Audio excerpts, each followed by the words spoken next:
guys, welcome to Baking and Books. My name is Lexi and I'm an amateur baker who loves to read. So each week I post videos of myself attempting to bake something new while also talking about a book that I have recently read or just really love. Today I'm going to be making mini blueberry pies and I'm going to be making them in the shape of hearts, so they should be super cute. Now, the problem with the book for this week is that I didn't finish it. I've been reading Sleeping Beauties by Stephen King and it's really long. Excuse me, Stephen King and Owen King, his son. But it's super long and I'm doing my best to get through it, and I think by next week I will be there, but as of right now I'm just not. So I thought instead what I would do is finish my review of the Harry Potter movies. If you missed that, I'll try to link it in the description box beneath, but a few months ago I did part 1 of Harry Potter movie reviews. I did all of the Harry Potter books as well, but I probably won't remember to link all of those, but I will try to link my Harry Potter movie review part 1, in which I did Sorcerer's Stone, Chamber of Secrets, Prisoner of Azkaban, and Goblet of Fire. At least that's what I remember doing, and hopefully I'm not wrong. So today I'm going to do Order of the Phoenix, Half-Blood Prince, and Deathly Hallows Part 1 and 2. So it should be interesting enough to get into it. So we're going to go ahead and get started. Obviously, I'm not going to do like synopses, whatever, of the books or films, because we kind of already covered all of that, so we're just going to dive in. So if you don't want spoilers to these films, then go ahead and skip forward until it says no more spoilers, because from here on out I'm diving into my opinions about them, and we're going to go from there. Now I should also say before we get started that I love the Harry Potter movies. I think they're amazing. I think the casting is brilliant. I think they're really well done. But as someone who's also an avid fan of all of the books, of course, there are things that I think that they could have done better, things that I wish they would have added, things I wish they would not have added or taken away, and characters that were left out, like Peeves. So, as much as I love these movies, I do have complaints about them, and that's what we're going to be diving into. So let's go. Alright, I have to put my pie... Oh, no. It wants me to put my pie shells on the counter and sort of flatten them out a little bit. The problem is, like, I just feel like these pie shells are just so, I don't know, they're so crumbly. And, I mean, I understand that maybe it's because they're store-bought, but look at that. Just awful. It says it doesn't want me to really roll them out too much thinner, so I'm just going to try to maybe just, like, roll them together a little bit. Okay, we'll fix that in a minute. Let's see if this one comes out cleaner. Maybe flipping it upside down is the key here. I don't know. Maybe it's because it's frozen, but again, it told me to use frozen pie shells, so I'm not really sure how these are supposed to come out, like, super clean and beautiful. Oh, okay, well, that was better, flipping it upside down, so there you go. Except I lost an entire part of the crust over here. Alright, well, let's fix that. Alright, so let's just dive right in. Order of the Phoenix. My first issue is that they save the whole, like, Ron trying out for Quidditch and all of that stuff for the 6th film. But the problem is that, like, in order to do that, they end up leaving out stuff of the 6th film in order to make stuff in the 5th film, and it's just, like, it baffles me, because anybody who's a total nerd like me knows that the 5th film is the shortest of all of them, but the 5th book is the longest of all of them. It doesn't make sense. So that kind of annoys me. Like, they did it, but they did it in the 6th. And the thing they didn't do is talk about Ron and Hermione being prefects. And I sort of feel like that is a huge mistake, because I feel like that's a really big part of the Order of the Phoenix, in my opinion. Like, especially Harry realizing that he doesn't want to be a dick about it and he's going to support Ron no matter what. Like, I just kind of feel like that's a huge opportunity that the film missed. Also, when you're talking about the club, the DA, Dumbledore's army, you have this whole moment where they get ratted out, right? And instead of just, I don't know, using one of the 8,000 kids they already had on set to play Cho's friend who gives them all away, they instead just made it Cho. Okay, this one, sorry, interruption, but this one is going to have to just be, like, crumbled together. I wonder if maybe it's just too old. Like, maybe this has been in my freezer for too long and I need to be using a newer one. But it's just like incredibly crumbly, and I can't get anything to like lie flat so I can make these cute little cutouts. So we're gonna mash it up and roll it back out. But anyway, Cho's friend, they just completely cut her. So then you have Cho being the bad guy. I guess if you think about it, it does kind of achieve the same effect, because you have Harry and Cho getting into a fight over the fact that her friend did that, and the spell that Hermione put so that it would write sneak across her forehead. Like, I guess you get the same sort of thing. You still get an argument because of it. Except that now, I don't know, it kind of makes Harry look like the dick, because he's mad at her for telling, obviously.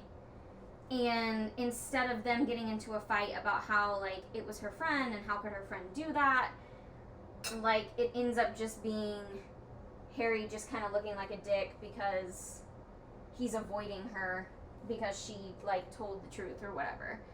I don't know. Not my favorite choice. Not my favorite choice. Also, they completely took out the two-way mirror that Sirius gives Harry, which isn't, I guess, really that big a deal because he doesn't really use it. But they end up using it in Deathly Hallows, part 1 and 2, I think. So it ends up coming back around, and we don't get any explanation of where that came from. So I feel like, I mean, maybe that doesn't bother anybody else, but it bothered me. There's also no, fight, like him and the Weasley brothers being banned from Quidditch. There's not enough focus on Creature, like Creature lying to them about where Sirius is towards the end. There's no date with Cho, which I feel like is only important because it leads into the interview that Harry gives Rita Skeeter in the Quibbler about what happened to him the year previously, where he, like, calls out Death Eaters by name. So we miss all of that. It's not like the date with Cho is important. It's just, like, that interview, though, is important because it gets him in trouble later on. I also think that we missed a lot by not being able to see all of the rooms in the Department of Mysteries. Like, there are so many cool things that they could have done with that, and I feel like for budgetary reasons, they were just like, well, let's just do these couple because they're the most important, and then we'll just worry about the rest later.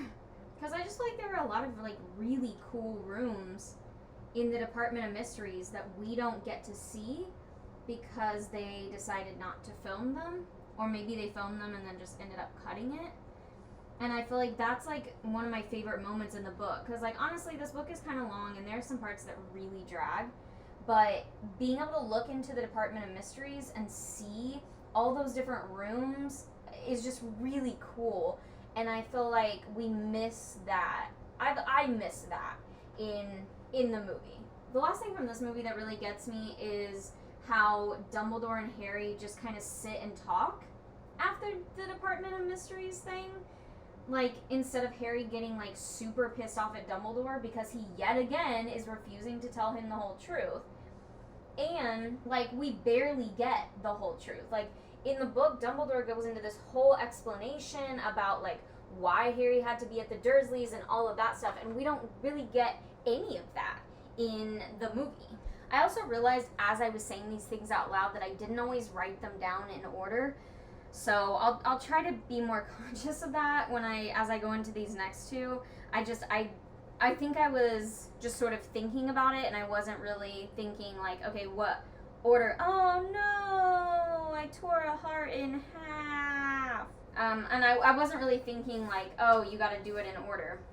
So I didn't. Okay, I have 8 hearts over there, and I have only 1 heart over here because I accidentally killed the other one. So now I gotta make the toppers. Alright, moving on to Half-Blood Prince. One of my favorite books. So, you know, this one was disappointing for a lot of people, I felt like. And I disagreed with the reason that they thought it was disappointing. Like, I heard a lot of people saying, well, they didn't have enough action in it. But this book is not super action-based. And I think what we miss instead is mainly just a lot of story about Voldemort. Like, that was the whole point of this book, was background on Voldemort. But they completely cut the Dursleys, and they just, like, instead just had Harry being like, yeah, I've been riding around on trains all summer. Like, really, Harry? Cool. Like, I don't know. Like, how is that interesting at all when Dumbledore comes to fetch him? And it's so much funnier in the book, like, watching Dumbledore interact with the Dursleys. Quidditch, again, Quidditch is, I mean, it's not cut because that's when they finally do, like, Ron's whole thing. But it's very, I don't know, it's just very, like, fast. It's not, and there's not enough focus on the interesting parts of Quidditch, in my opinion. Like, the 6th year still had some really interesting Quidditch moments, and I feel like we didn't really get any of that. Again, Voldemort's past, like, the whole point of this book, well, I mean, not the whole point, obviously, it's named Half-Blood Prince, but, like, a large majority of this book is them going into the Pensieve and being able to find things about Voldemort's past. So I feel like when we don't get that, it sort of defeats the purpose. And there was so much that was cut. I mean, you have, like, Hepzibah, I can never pronounce her name right, but you have, like, Hepzibah Smith and her house elf and the trinkets that he stole from them. You have, like, his grandfather and uncle and their whole past of the Gaunts, and, like, that whole story.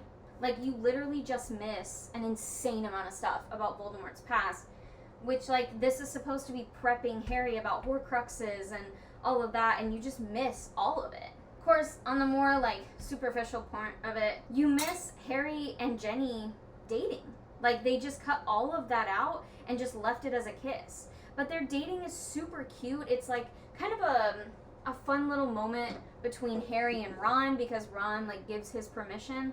And I feel like it's sad that we don't see that. Like, it's just we had a special kiss, and then we move on from it and don't revisit it for, like, another film and a half. I might put too much jam on some of these. It said put, like, a liberal amount, but I feel like I've got jam already bursting out the edges of some of these.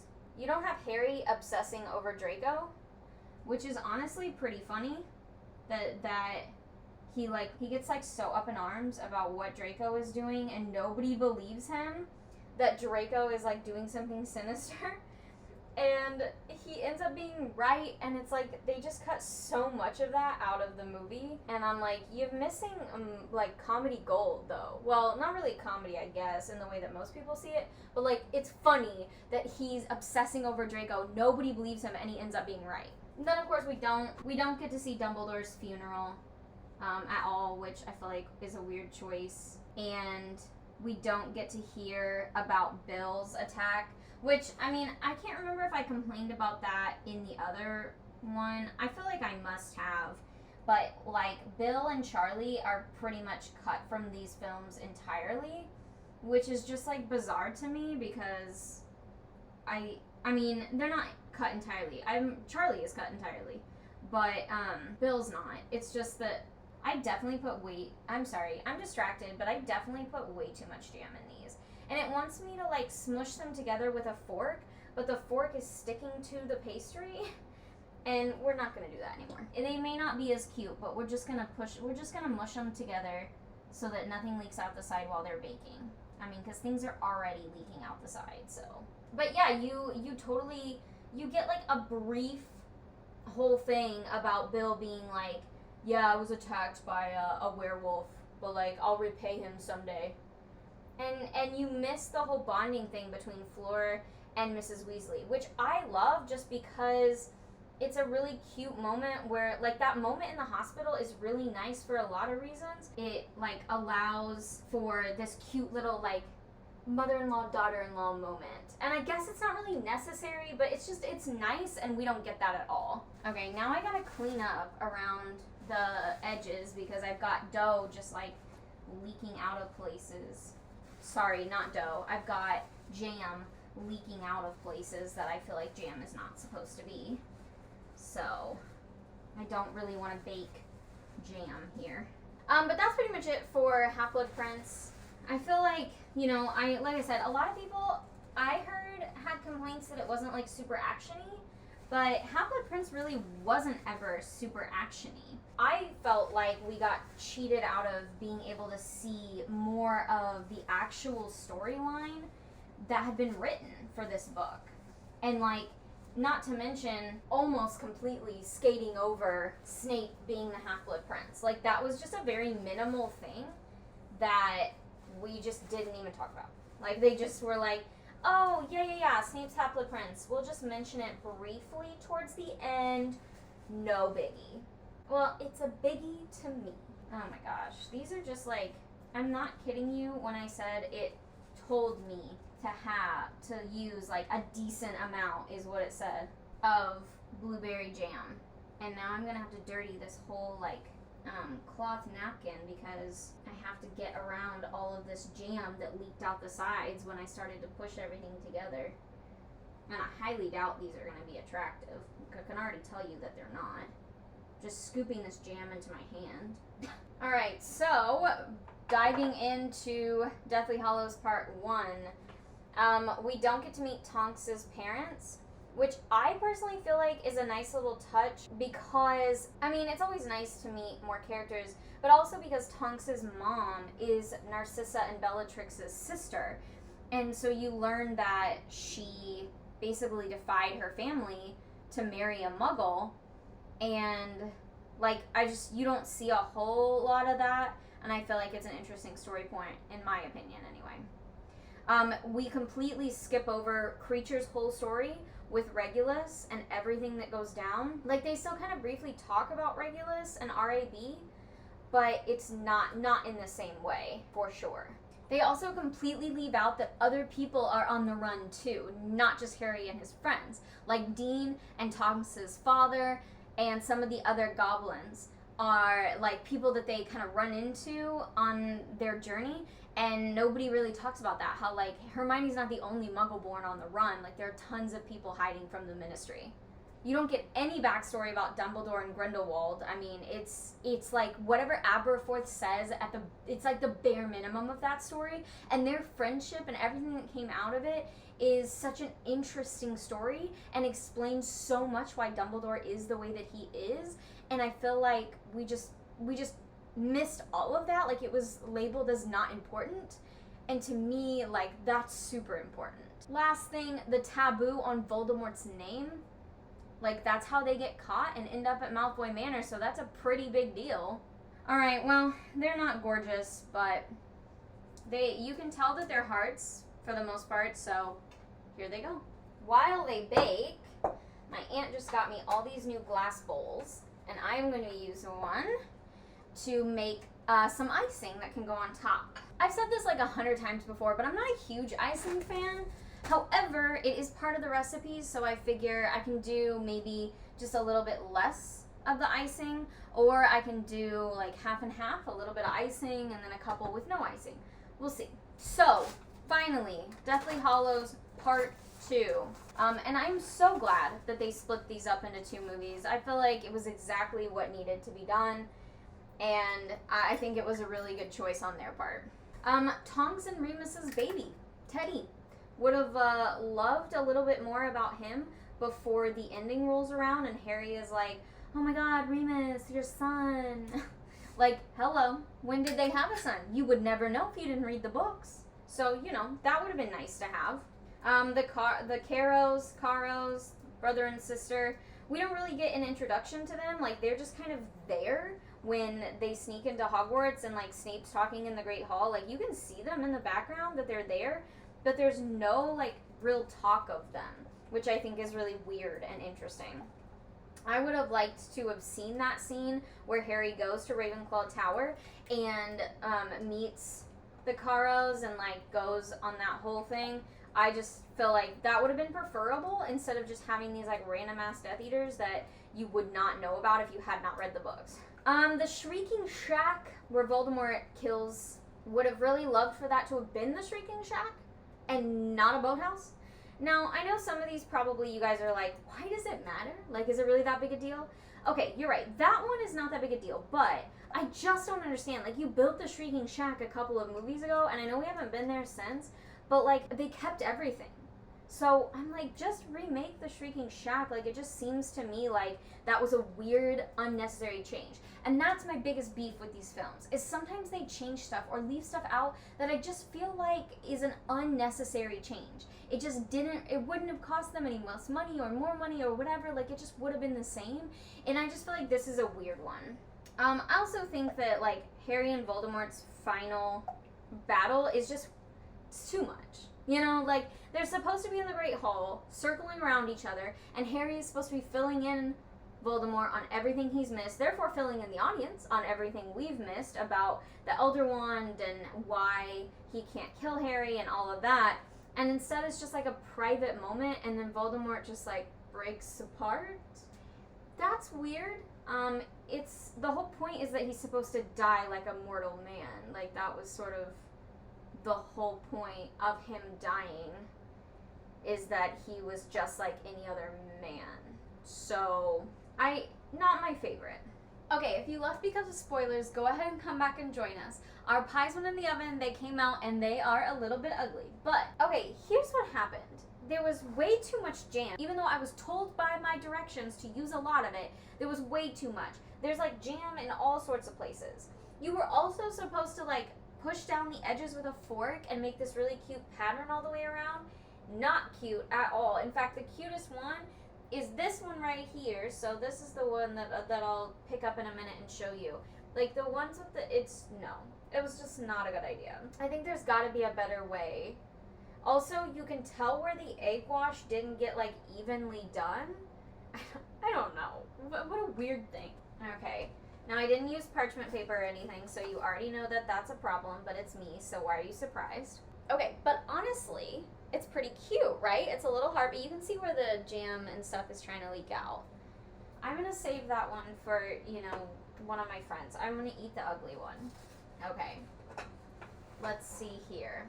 Let's do 1/2 of icing and 1/2 without. Okay, here we go. I didn't really get any jam. It just got crust. It was good crust, but I feel like we're gonna have to dive a little deeper here. It's not bad. I feel like the jam is maybe a little burnt. I'm not sure.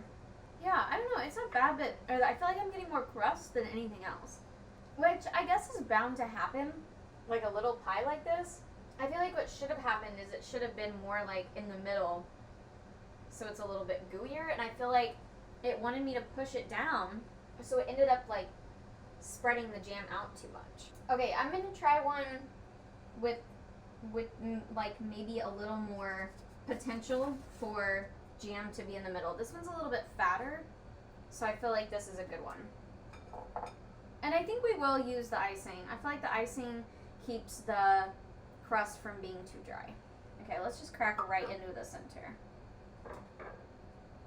Yeah, that's better. That one's definitely better.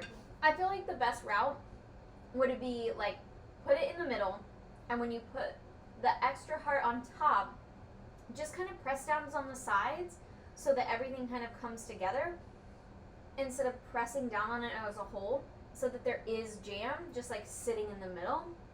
I feel like that works out so much better. The icing's really good though. It's sort of like a Pop-Tart. I mean, I don't know how else to describe it. Because it's not a miniature pie. Because I feel like pie, okay, look, it is a miniature pie. But I feel like pie is more filling based. And this is more like a Pop-Tart, where there's a lot of crust and then some filling.